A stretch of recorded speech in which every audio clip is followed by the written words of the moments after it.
Bien, sigamos hablando de economía porque el indicador mensual de actividad económica, IMASEC, creció 0,4% en enero en comparación con igual mes del año pasado, superando las estimaciones de los expertos. La mejora en la evolución de los diferentes sectores está generando expectativas respecto a lo que ocurrirá este año. Y para hablar de eso, estamos con el ministro de Economía, Nicolás Grau, para explicar primero cuál es el significado que tiene este 0,4% o cuál es el impacto que podría tener para la economía en Chile. Bueno, primero que nada, esto es una buena noticia. Y es una buena noticia que, como tú bien enfatizabas en la introducción, fue sorpresiva para los analistas, ¿no es cierto? Los analistas esperaban un decrecimiento de en torno al 0,1 e incluso hasta el 1%, y tuvimos un crecimiento, o sea, totalmente fuera del rango. Ahora, ¿en qué se traduce esto para las personas de forma concreta? Bueno, en general, la mayor actividad económica implica también mayor empleo y mayores ingresos, y esto lo hemos estado viendo también en los indicadores de empleo. Tanto en diciembre como enero, la información que entrega el INE, el Instituto Nacional de Estadísticas, mostró efectivamente un aumento del empleo. Así que esta mejora que estamos teniendo en la actividad, que no era esperada, es una mejora que se traduce principalmente a las personas a través del empleo. Ahora, creo que algo tan importante como comparar enero con enero del 2023 con enero del 2022, es ver otro dato, y es mirar cómo va evolucionando mes a mes o trimestre a trimestre. Y las proyecciones que hay para el 2023 es que trimestre a trimestre vamos a ir creciendo, es decir, va a ser un año al alza el año 2023. Oiga, ministro, pero ¿es tiempo para celebrar la etapa recesiva? Porque sabíamos que llevábamos ya 4 meses, digamos, hacia atrás. ¿Está por terminarse o debemos ser más mesurados en el análisis que se está haciendo? Uno siempre tiene que ser cauto en los análisis que realiza, pero yo diría que es justo señalar que el grueso del ajuste de la economía se ha realizado. Puede que quede un poco durante este primer semestre, pero el ajuste principal que teníamos que hacer, que no es un ajuste que nosotros heredamos como gobierno, ¿no es cierto? Porque lo que sucedió acá es que durante el año 2021 la economía se sobrecalentó totalmente.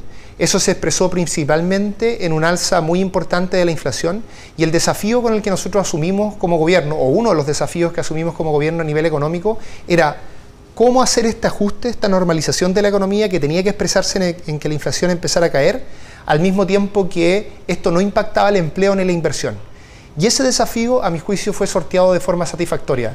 Logramos desde la segunda parte del año empezar a reducir la inflación, y también logramos mantener el empleo e incluso logramos aumentar la inversión. Fíjese usted que a comienzo del año 2022 se decía que la inversión iba a caer un 3%, y finalmente aumentó un 3%. Y en términos de inversión extranjera, logramos este año un 12% más que el año, logramos durante el año 2022 un 12% más que el año 2021 y más de un 30% que si nos comparamos con los últimos 5 años. Es decir, nosotros comenzamos el año 2022 con expectativas muy bajas respecto a lo que iba a suceder, y podemos decir con total tranquilidad que terminamos el año 2022 bastante mejor de lo que se pensaba. Y nuestro trabajo día a día con todo el equipo económico es lograr también tener un 2023 mejor de lo que se espera. Y en ese sentido, y hablando de inversión, el ministro de Hacienda, Mario Marcel, ha hecho un llamado también a los empresarios a reincorporar sus inversiones, a reactivar de alguna manera lo que estaba en pausa. ¿Es el momento, cree usted, para que haya una respuesta respecto a ese llamado? Bueno, lo primero, como le comentaba antes, muy en línea con lo que señalaba el ministro Marcel, es que a pesar de todo lo que se dijo durante el año 2022, que se dijeron muchas cosas respecto a este tema, tuvimos un buen año en términos de inversión, y no hay razones estructurales para que no tengamos un año bueno también en términos de inversión en el año 2023. Las proyecciones no son tan buenas, tal como no fueron buenas las proyecciones a comienzo del año 2022, entonces el llamado del ministro Marcel es muy pertinente porque nuestra economía es una economía sana, que ha enfrentado un proceso de ajuste que no es simple. Esto no es, digamos, son años complejos en términos económicos en todo el mundo, pero nuestra economía está mostrando una resiliencia y una fuerza bastante excepcional comparado con otros lugares, y por lo tanto el ministro Marcel tiene toda la razón en hacer este llamado.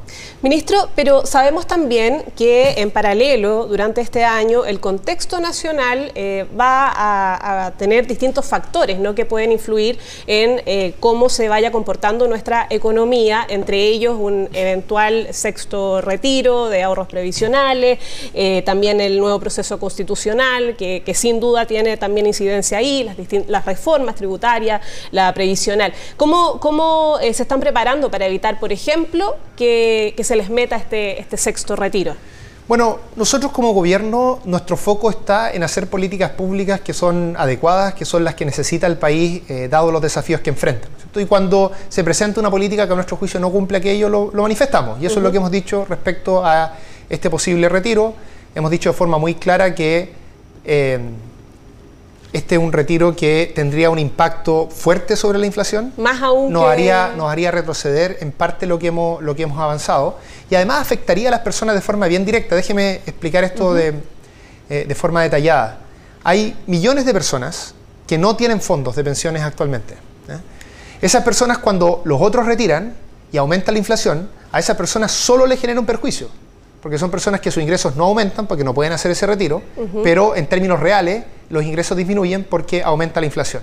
Entonces, si la preocupación es la clase media, algo que se dice sistemáticamente, nosotros como gobierno compartimos totalmente esa preocupación, y déjeme darle 3 ejemplos de políticas que hemos hecho para la clase media, en lo que a mí me compete, que es apoyar a las empresas de menor tamaño.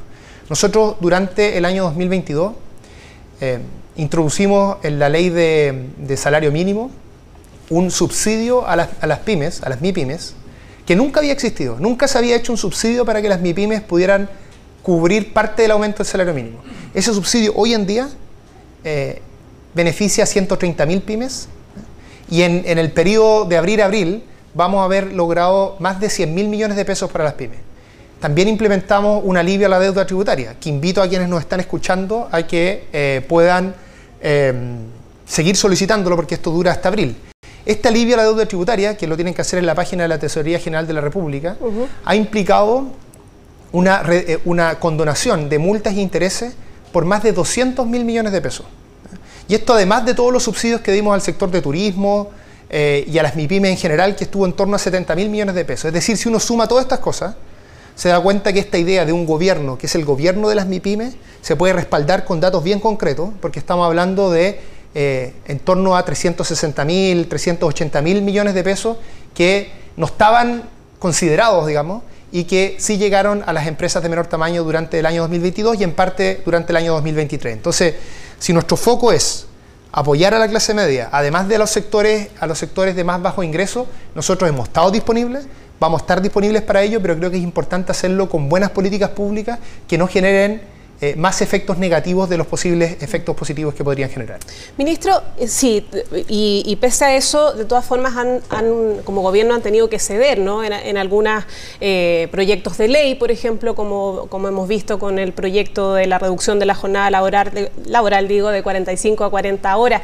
¿Cómo se conjuga la esencia de lo que realmente quiere el gobierno o de lo que se planteó en un inicio versus lo que debe ceder para ir avanzando finalmente en los distintos leyes que finalmente se convierten? Bueno, creo que el ejemplo que usted da de 40 horas, que está liderado por la ministra Jara, es un muy buen ejemplo de cómo hacer este proceso.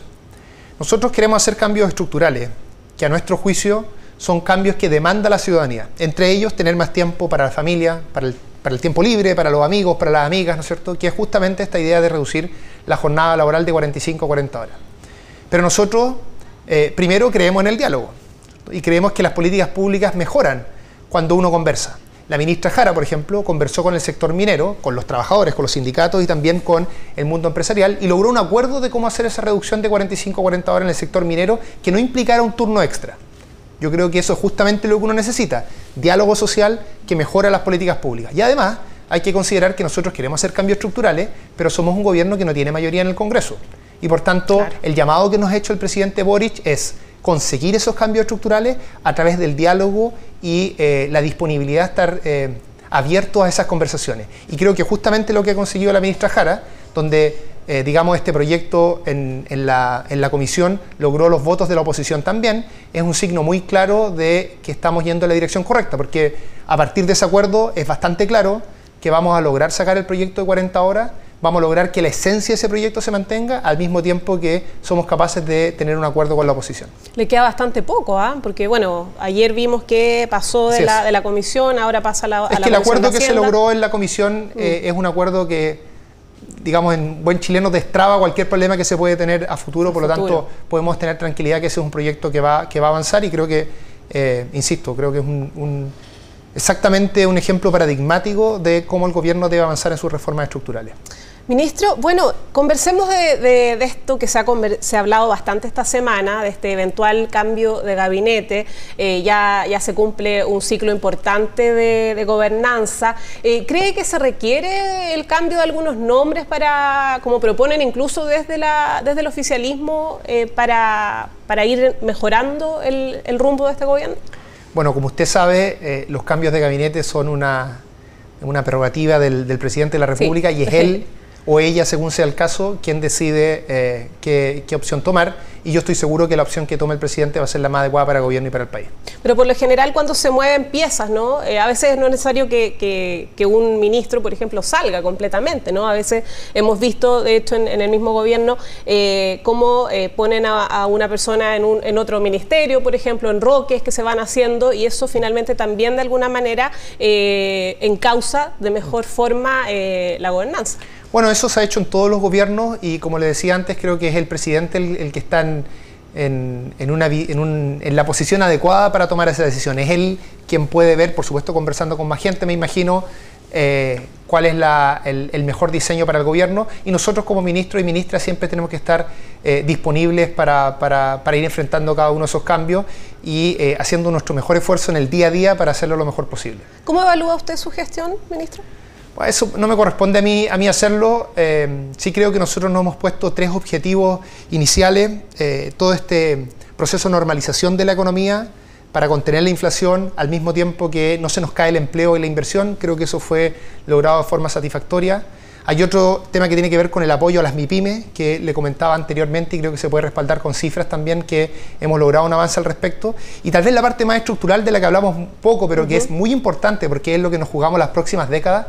Nosotros estamos convocados a lograr hacer una transición, sí, del modelo económico, ¿no es cierto?, hacia una economía más limpia, hacia una estrategia de desarrollo que se haga cargo de la crisis climática, de los problemas asociados a la biodiversidad, de que llevamos 15 años de estancamiento de productividad en Chile, de que tenemos que generar empleos de mayor calidad, y creo que ese desafío estructural de largo plazo lo estamos enfrentando, sin ir más lejos. El presupuesto en ciencia, tecnología, conocimiento e innovación aumentó un 13% el año 2023. Estamos trabajando en la agenda de hidrógeno verde, en la agenda de litio, junto a esto, por supuesto, con muchos otros ministerios. Así que yo creo que estamos trabajando por cumplir nuestro programa. Ahora, la evaluación general, cómo todas estas cosas se ponderan, en fin, por supuesto, a mí no me corresponde. Bien, ministro Nicolás Grau, ministro de Economía, muchas gracias por esta entrevista. Muchas gracias a ti, Nilce. Buenas